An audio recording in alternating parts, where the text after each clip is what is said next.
So, my mother-in-law tried to blackmail me at Christmas dinner, said if I didn't give her access to my bank accounts, she'd tell everyone I was abusing her daughter. I secretly recorded her, then played it for the whole family. The silence was something else. It didn't come out of nowhere. My wife, Cindy, and I had been having problems for a while. The main problem was her mom, Brenda. That woman was a vortex of need and manipulation, and Cindy was stuck in her orbit. Some context. I live in Pennsylvania, a one-party consent state where recording conversations you're part of is completely legal. This becomes important later. Brenda had raised Cindy as a single mom after her dad left when she was 3. From everything I've seen, she parentified Cindy from an early age, making her the emotional support, the problem solver, the caretaker. Classic role reversal. By the time I met Cindy in college, she'd been conditioned to believe her mother's happiness was her responsibility. Her therapist later called it a trauma bond. But we didn't have that language for it back then. Brenda was always in our business, always needed money, always had some crisis only we could solve. I put up with it longer than I should have because I loved Cindy. But I had rules. My money was my money. Our joint account was for our life, not her mother's. I never wavered on that. The big blow-up started over a car. Brenda's old clunker finally died. She called, sobbing, about how she'd lose her job, be homeless, the usual drama. Cindy came to me with those big, pleading eyes.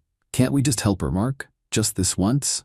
"We've helped her," I said. "We paid her property taxes last year, $2,400. I covered her emergency dental bill for $1,850. That's help. Buying her a new car is an investment, and a bad one."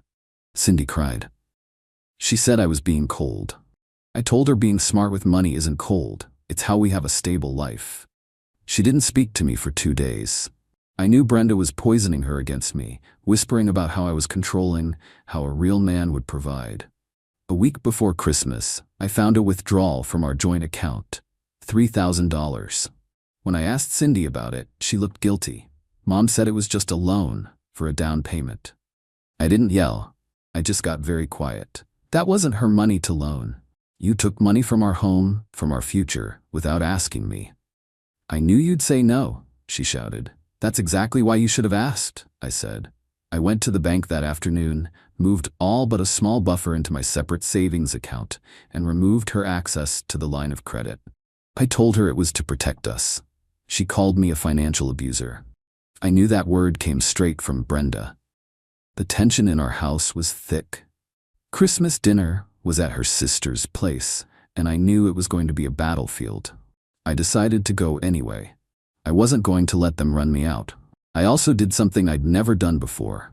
I opened the voice memo app on my phone and set it to record, just in case. I had a feeling the gloves were coming off. Given Brenda's escalating behavior and the recent financial drama, it seemed prudent to protect myself. I didn't want to be blindsided again. We arrived, and the cold shoulder was immediate. Brenda hugged Cindy like she was a rescued hostage, giving me a look of pure venom over her shoulder. Her other daughter, Tracy, gave me a tight, fake smile. The only normal one was Tracy's husband, Dave, who just looked tired. Dinner was awkward. Passive-aggressive comments about family supporting family, and some people having a scarcity mindset. I just ate my turkey and didn't engage.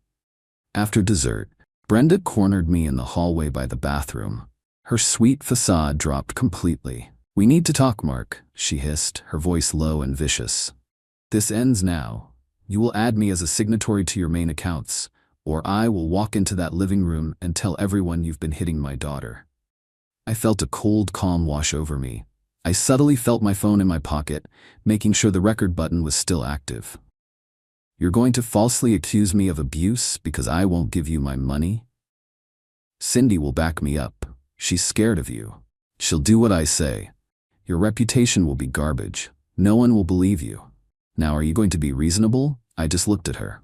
"No, Brenda, I'm not." Her face twisted. "You'll regret this." She stormed off back to the living room. I stopped the recording. My heart was pounding, but my hands were steady. I had it. The whole thing, the threat, the planned lie, everything. I stood in that hallway for a minute, just breathing. I could hear the fake laughter from the living room.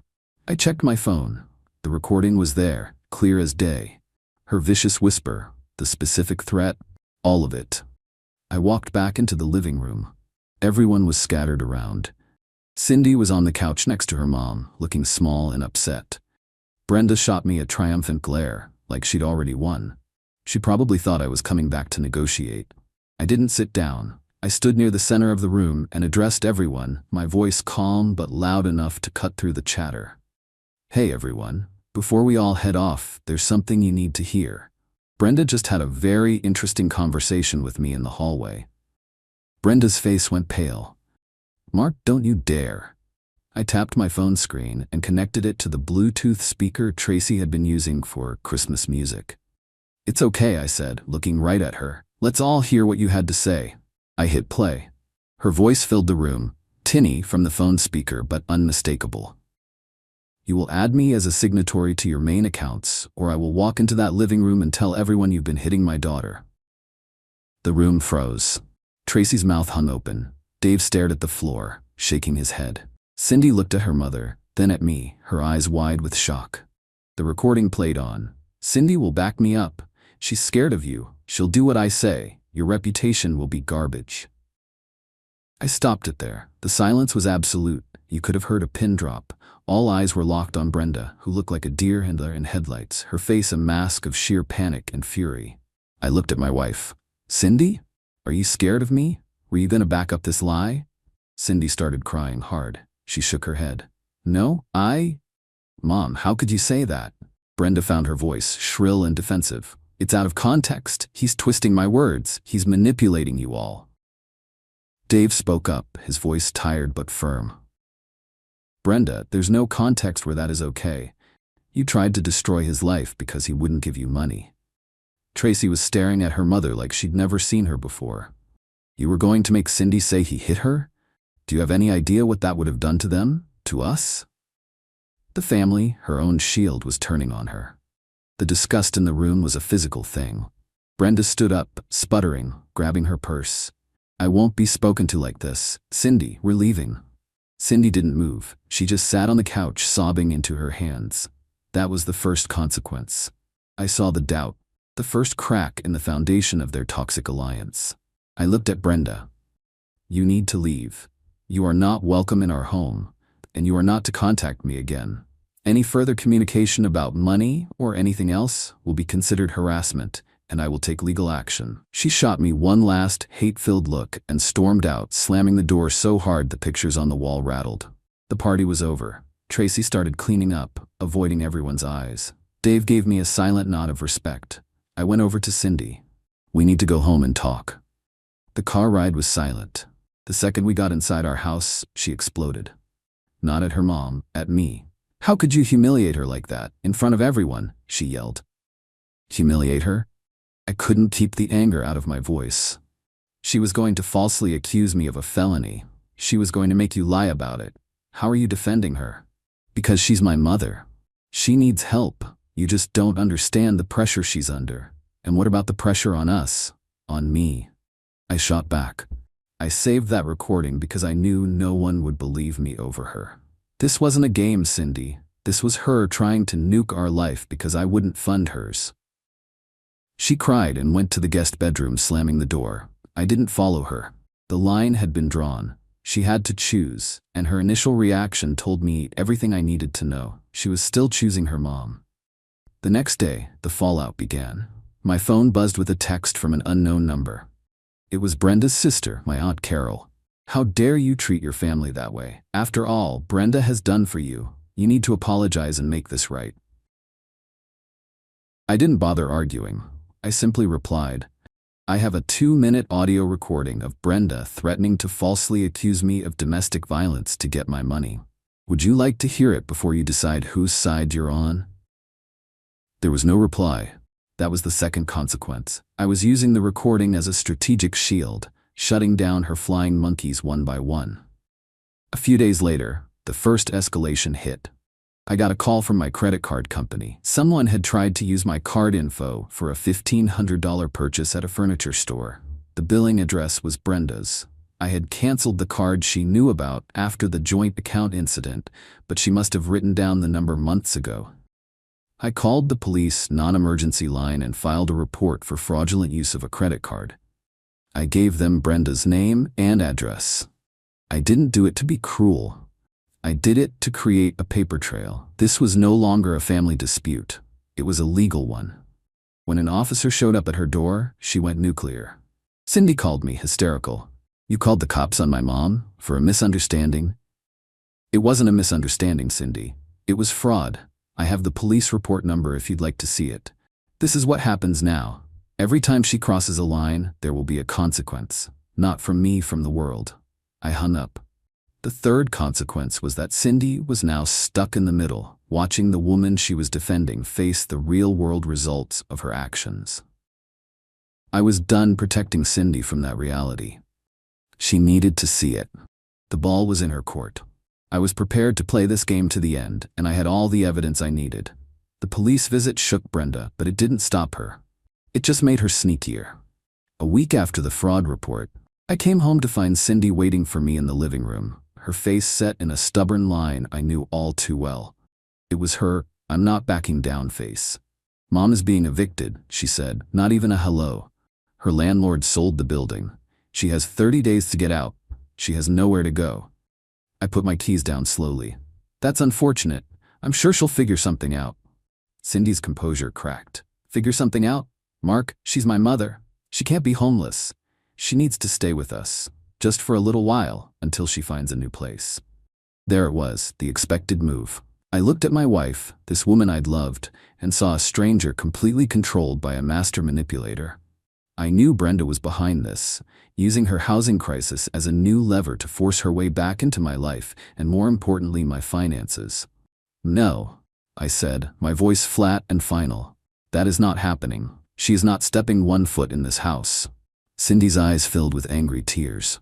"So you'd let my mother live on the street? What is wrong with you? You have a spare room." "What's wrong with me is that I remember the woman who threatened to destroy my life because I wouldn't give her money. The same woman who then stole from me. She is a danger to our marriage and our stability. The answer is no." She said she's sorry. She was desperate. "Her desperation looks a lot like predation," I countered. "And she's not sorry for what she did. She's sorry her plan failed." We argued for an hour. It went in circles. Cindy used every emotional weapon she had: guilt, tears, accusations of me being heartless. I stood my ground. I wasn't cruel. I was firm. I repeated the facts like a mantra: the threat, the recording, the fraud. I told Cindy that allowing her mother into our home would be the end of our marriage. She didn't believe me. She packed a bag that night. "I can't be with someone who would abandon my family in their time of need," she said, her voice trembling with self-righteousness. "You're abandoning your husband to go enable the person who tried to ruin him," I replied, not moving from the couch. "Think about that." She slammed the door on her way out. The house was silent, and for the first time it felt lonely, but it also felt clean. The toxic presence was gone, both of them. A few days later, I got a text from a number I didn't recognize. "This is Lauren, Cindy's cousin. I heard what you're doing to Aunt Brenda. Kicking her while she's down. You're a real piece of work. Family sticks together." Another flying monkey. Instead of engaging, I did something new. I created a simple, private, unlisted YouTube video. It was just a black screen with the audio of Brenda's Christmas dinner threat playing. No context, no commentary, just her voice. I titled it Brenda's Christmas Proposal. I copied the link. I replied to Lauren, "Before you judge, understand what you're defending. Listen to this." I pasted the link. I did the same for every new person who contacted me. I became a broken record, but the record was Brenda's own voice. It was my nuclear deterrent. The link got around. I heard from Dave Tracy's husband that it was causing a quiet civil war in their extended family. Some people were horrified at Brenda, others made excuses, but nobody could ignore the evidence. That was the fourth consequence. I turned her family against itself using her own words. The next escalation was bigger. I got a formal letter from a lawyer. It was from Brenda, using the little money she had left to hire a bottom-feeding attorney. The letter claimed I was causing intentional infliction of emotional distress by circulating a doctored recording, and demanded I pay her $25,000 for pain and suffering and sign a confidentiality agreement to stop sharing the audio. I laughed. It was a blatant shakedown. She was trying to use the legal system to blackmail me into giving her the money she'd failed to get with her first blackmail attempt. The sheer audacity was almost impressive. I didn't panic. I took the letter to my own lawyer, a sharp, no-nonsense woman named Miss Carter. She read it and smirked. "This is garbage. It's a scare tactic. We'll send a response telling them to pound sand and reminding them that in Pennsylvania, you legally recorded a conversation you were part of. We'll also warn them that any further frivolous legal actions will result in us seeking sanctions and filing a defamation countersuit based on the content of the recording itself." I approved the response. It was a thing of beauty, cold, legal, and utterly dismissive. It pointed out that the recording was undisputedly authentic, referenced the pending police report for fraud, and suggested they drop this before they incurred serious legal costs. The silence from their side was deafening. We never heard from that lawyer again. But Brenda wasn't done.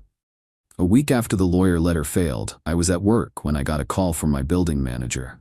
"Mark, I've got a woman here named Brenda claiming to be your mother-in-law. She says she has your wife with her and they need to get into your apartment to get some of your wife's things. She doesn't have a key and is being quite insistent." My blood ran cold. She was trying to get access to my apartment. Who knew what she would do or take once she was inside? "Under no circumstances are you to let her in," I said, my voice tight. "She is not on the lease, she is not authorized to enter, and there is a history of fraud and harassment. If she doesn't leave the property immediately, please call the police." I heard Brenda shrieking in the background before the manager hung up. 10 minutes later, he texted me. "Police came, issued a trespass warning. She's banned from the property. Your wife went with her quietly." Cindy, she was there. She was a part of this attempted break-in. That was the final straw for me. Her choice was made. She was fully on Team Brenda, even in criminal stupidity. I went home that night and changed the locks. I also packed up the rest of Cindy's things, every dress, every book, every photo of her and her mother. I didn't throw them out. I was methodical. I boxed it all, sealed the boxes, and took them to a storage unit. I paid for 1 month. I texted Cindy the unit number and the access code. "Your belongings are here. The rent is paid until the 15th. After that, it's your responsibility. Rent is $189 per month." She didn't reply. The line in the sand was now a canyon. I had the house, the evidence, and the law on my side.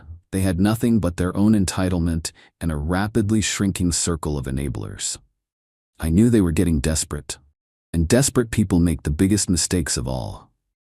Desperate people don't think straight. They just lash out.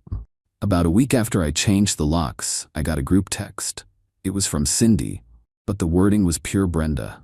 It was sent to me, her sister Tracy, Tracy's husband Dave, and a few other relatives I barely knew. "I can't stay silent anymore," it began. "Mark has become controlling and abusive. He's cut me off financially, locked me out of my own home, and is withholding my possessions. He's isolated me from my family and is using a private matter to turn everyone against my mother. I'm scared and I need help." I read it twice. It was a masterpiece of manipulation, mixing just enough truth with outrageous lies. I had to give Brenda credit. She knew how to play the victim. My phone started buzzing immediately. "Tracy, what is this, Mark? Is this true?" I didn't explain. I didn't defend myself. I simply replied to the group text with one thing: the link to the unlisted YouTube video of Brenda's threat. "This is the private matter," I wrote. "This is why I've taken steps to protect myself. Decide for yourself." Then I muted the group conversation. I didn't need to see the fallout. I knew what was in that recording. An hour later, Dave called me. "Wow," he said, letting out a low whistle. "Just, wow, Tracy is livid. Not at you, at them." We both are. Using the word abusive, like that, after what her mom tried to pull? It's disgusting. That was the 5th consequence. Their nuclear option had blown up in their faces. By trying to smear me to the whole family, they'd forced everyone to listen to the recording again. It solidified my position and made them look even worse. But they weren't done. The next day I came home from work to find an envelope taped to my door. It was a formal notice from a lawyer. A different one this time. It was for Cindy, petitioning for spousal support and exclusive use of the marital home. The claims inside were even more exaggerated than the group text, painting me as a monster who had emotionally and financially abandoned my wife. I laughed, but it was a cold, humorless sound. They were trying to use the court system to force me to fund their lives. It was the Christmas dinner blackmail, just with legal letterhead. I took the papers straight to Miss Carter. She read them over, her expression unimpressed. "This is a fishing expedition. They're hoping you'll settle to avoid a messy court battle. They have no grounds for exclusive use. She left voluntarily, and the house is in your name alone. As for support, she's an able-bodied adult with a work history who chose to leave. Pennsylvania courts factor in marital misconduct when determining spousal support, and we have clear evidence of her involvement in attempted extortion. A judge will see right through this." "So what do we do?" I asked. "We fight," she said simply. "We respond aggressively. We'll file a motion to dismiss and include a request for her to pay your legal fees due to the frivolous nature of the suit. We'll also enter the recording and the police report into evidence. This will get ugly for them, fast." I authorized it without hesitation. I was done. This was no longer about saving my marriage. That ship had sailed when Cindy put her name on that legal document. This was about survival. The following week was quiet, the calm before the storm. Then the storm hit in the form of a Saturday morning knock on my door. It was Cindy, alone. She looked tired, her eyes red-rimmed. "Can we talk?" she asked, her voice small. I didn't let her in. I stepped outside, closing the door behind me. "Talk?" "Mark, this has gotten out of hand," she began, wringing her hands. "The lawyers, it's too much. We need to stop this. I just want to come home." I studied her face. There was no real remorse there, just exhaustion and fear. Fear of the legal battle they'd started and were now losing. "Come home to what, Cindy?" I asked, my voice flat. "You accused me of abuse in a group text. You signed legal documents full of lies. You tried to get a judge to give you my house and my money. There is no home for you here." Tears started flowing. "It was my mom. She pressured me. She said it was the only way." "That stopped being an excuse when you became an active participant," I said, cutting her off. "You're an adult. You made your choices. You chose her. Now you live with that choice." Her tears turned to anger. "You're really going to throw away 7 years of marriage? Just like that? You did that when you lied about me to everyone we know." I shot back. "You did that when you tried to steal from me through the courts. Don't you dare put that on me." She stared at me, her face a mess of anger and shock. She had truly believed I would fold, that I'd take her back to avoid the drama. She had no idea who I'd become. "Fine," she spat. "Then at least give me my things from storage. My grandmother's jewelry is in there." "I already told you," I said. "It's in Unit 114. The code is 452317. It's your responsibility now." Her eyes widened in genuine panic. "What? No, I can't afford that. You have to pay for it." "I don't have to do anything for you anymore, Cindy," I said, and I finally felt the truth of it in my bones. There was no love left, no obligation, just the cold, hard facts of the situation she had created. I turned and went back inside, locking the door behind me. I heard her let out a choked sob, then the sound of her car pulling away. That was the 6th consequence, and perhaps the most satisfying one. She had finally run out of my money, my patience, and my protection. She was left with nothing but the consequences and her mother. A few days later, I got the call from Miss Carter. Cindy had dropped the petition for spousal support and exclusive use of the home. Our counter-motion had scared them off. They knew they couldn't win, and they couldn't afford to lose. The war was over. I had won. But the cleanup was just beginning. The first thing I did after Cindy left my doorstep was call a divorce lawyer. Miss Carter recommended a specialist. It was time to make the break official. I wasn't angry anymore, just resolved. I provided all the evidence, the recording, the police report for fraud, the frivolous lawsuit they filed and then dropped, the group text where she lied about abuse. My lawyer said it was one of the cleanest cases he'd seen. Cindy had no leverage. About a week later, I got a call from the storage facility.